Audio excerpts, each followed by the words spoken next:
नमस्कार। News room में आप सभी का स्वागत है। बांग्लादेशी घुसपैठ को लेकर पश्चिम बंगाल की राजनीति वर्षों से आरोप प्रत्यारोप का अखाड़ा बनी हुई है।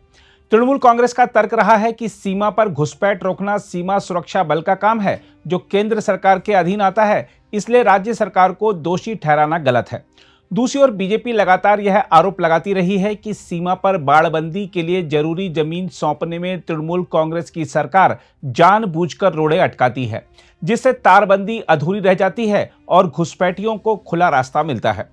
ऐसे में कोलकाता उच्च न्यायालय का ताजा आदेश न सिर्फ सीमा पर बाड़बंदी को गति देने और घुसपैठ रोकने की दिशा में ठोस कदम साबित हो सकता है, बल्कि उस अंतहीन घुसपैठ राजनीति पर भी लगाम लगाने में सहायक होगा, जिसमें सुरक्षा के सवाल को लंबे समय से राजनीतिक हथियार बना लिया गया था।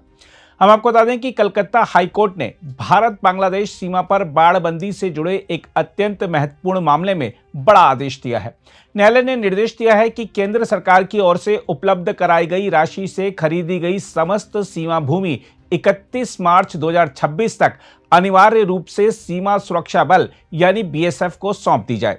यह आदेश मुख्य न्यायाधीश सुजय पॉल और न्यायमूर्ति पार्थ सारथी सैन की खंडपीठ ने पारित किया। हम आपको बता दें कि यह मामला लंबे समय से राजनीतिक और प्रशासनिक विवाद का विषय रहा है।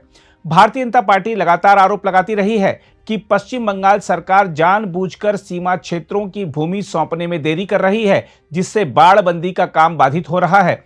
इसी संदर्भ में दायर एक जनहित याचिका के बाद यह मामला न्यायिक जांच के दायरे में आया था। याचिका में पश्चिम बंगाल से सटी भारत बांग्लादेश सीमा की गंभीर स्थिति की ओर ध्यान दिलाया गया। याचिका के अनुसार पश्चिम बंगाल से लगी 2216.70 किलोमीटर लंबी अंतर्राष्ट्रीय सीमा देश की सबसे लंबी सीमा पट्टी है, जो राज्य के 9 जिलों से होकर गुजरती है। इस लंबे हिस्से में अब भी कई स्थानों पर बाड़बंदी नहीं हो पाई है, जिससे नशीले पदार्थों की तस्करी, अवैध घुसपैठ और संगठित अपराध में तेज वृद्धि देखी जा रही है।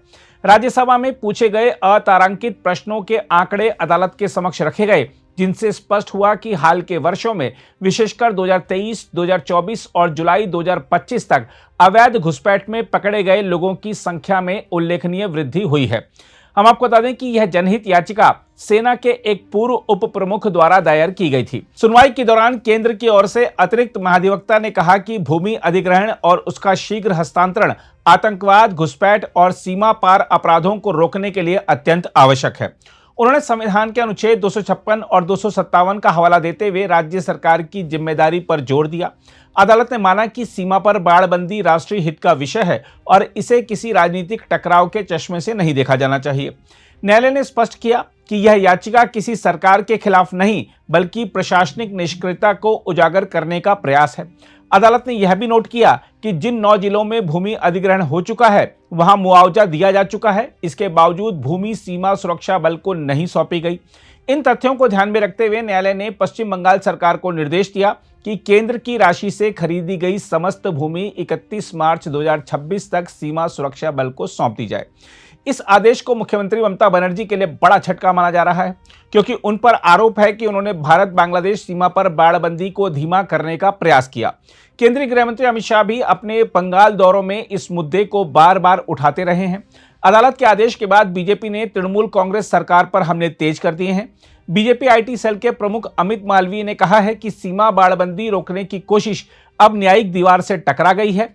अदालत ने साफ समय सीमा तय कर दी है और अब कोई बहाना नहीं चलेगा। वहीं तृणमूल कांग्रेस नेता कुणाल घोष ने पलटवार करते हुए कहा है कि बीजेपी यह बताए कि जहां भूमि सौंप दी गई है, वहां काम क्यों शुरू नहीं हुआ और घुसपैठ क्यों जारी है। देखा जाए तो कलकत्ता उच्च न्यायालय का यह आदेश उस सच्चाई को उजागर करता है जिसे राजनीतिक सुविधा और वोट बैंक की राजनीति के कारण वर्षों तक दबाया गया।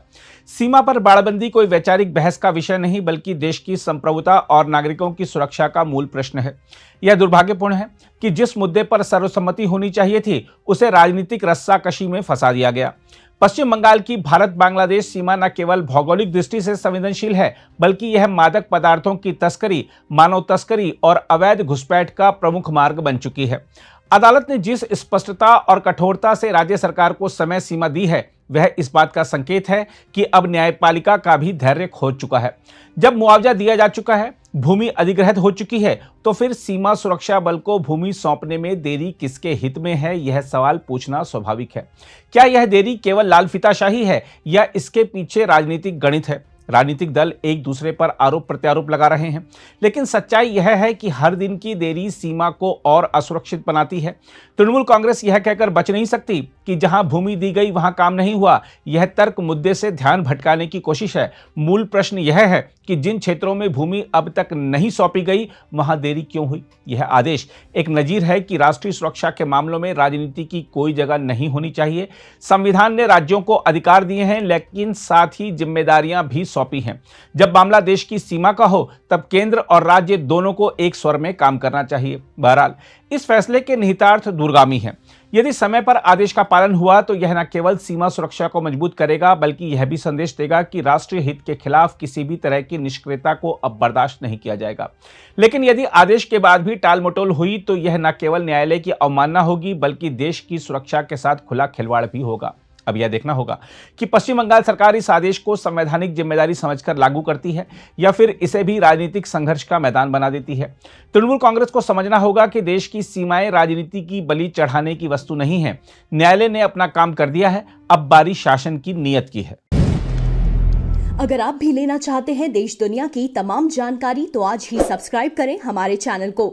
साथ ही नीचे दिए बेल आइकन को जरूर दबाएं ताकि हर अपडेट आप तक पहुंच सके।